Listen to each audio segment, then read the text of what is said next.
Bonjour, bienvenue sur ma chaîne YouTube. Ici c'est Elias Komlade. Je suis auteur, écrivain et également entrepreneur e-commerce depuis quelques années. Sur ma chaîne, nous parlons business, nous parlons d'opportunités d'affaires, nous parlons également d'entrepreneuriat.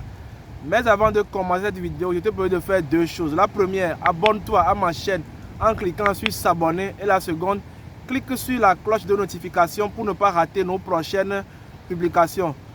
Alors, on rentre dans le vif du sujet. Dans la vidéo d'aujourd'hui, je vais partager avec toi les 3 raisons pour lesquelles les étrangers prospèrent mieux dans le business que nous, les nationaux. Alors, reste connecté.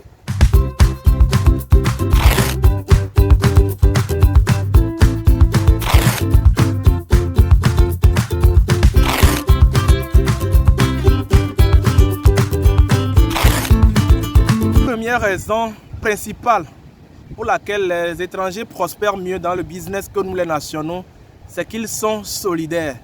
Pour nous qui sommes dans le e-commerce, le challenge majeur ou bien le défi majeur que nous rencontrons, c'est de trouver un produit qui cartonne sur une longue période, ce qui n'est pas généralement le cas. Vous trouvez par exemple un produit qui cartonne sur 2-3 mois. Après, la concurrence étant forte, elle vient vous balayer du revers de la main. Donc, ce qui fait que la solidarité de ces derniers nous impose vraiment des prix bas au niveau du marché. Imaginez par exemple moi, en tant qu'individu opérant sans un groupe, je commande un produit en Chine à hauteur de 100 000 et qu'on prend 10 autres individus qui vendent la même catégorie de produits commandés ensemble. Logiquement, ils ont un prix de revient inférieur au prix de revient. Ce qui fait que d'un instant à un autre, je suis balayé comme un coup de revers de la main sur le marché parce qu'ils arrivent à proposer un meilleur prix par rapport à moi. Donc, étant solidaires, ils rassemblent leurs commandes. Ils ont ce qu'on appelle un central d'achat et ce qui leur permet d'avoir une grande marge bénéficiaire.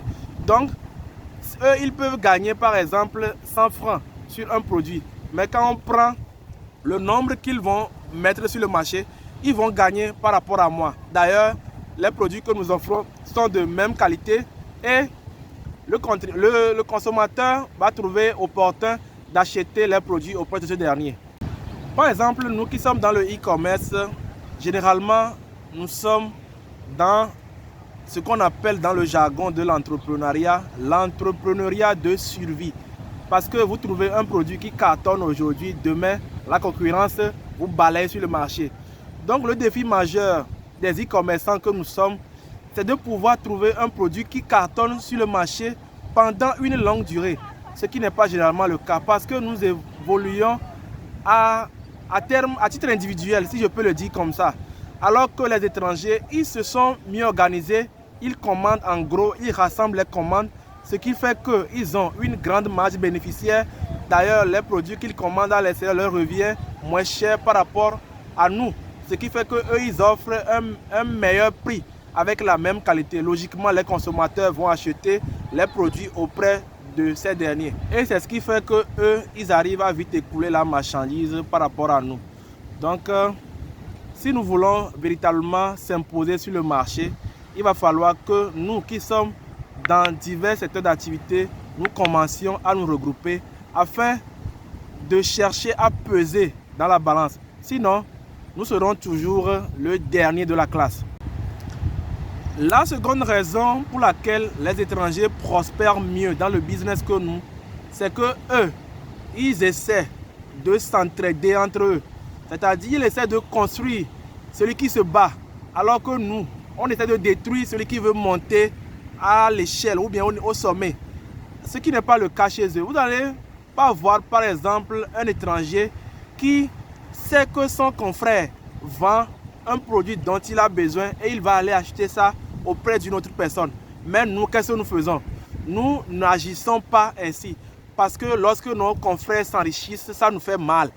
Donc, si nous voulons véritablement s'imposer sur le marché, il va falloir que nous soyons une armée sur le marché qui se soutienne. Et c'est en cela que j'interviens encore en invoquant l'idéologie du patriotisme économique.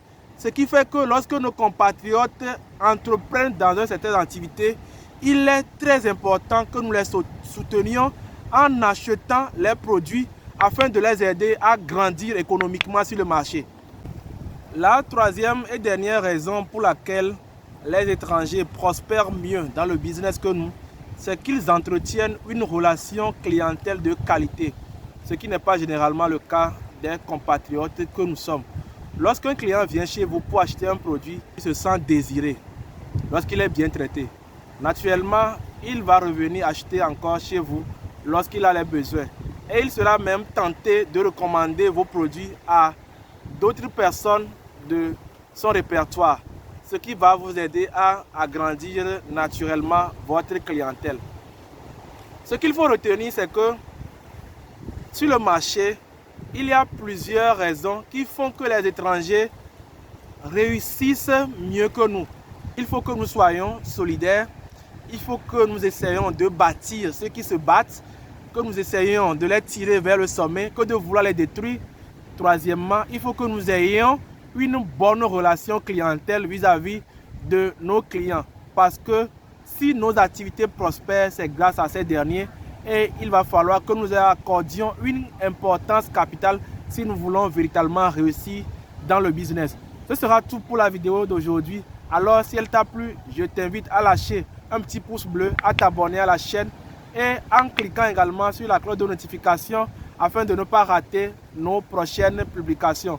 Sur ce, je te dis au revoir et à la prochaine.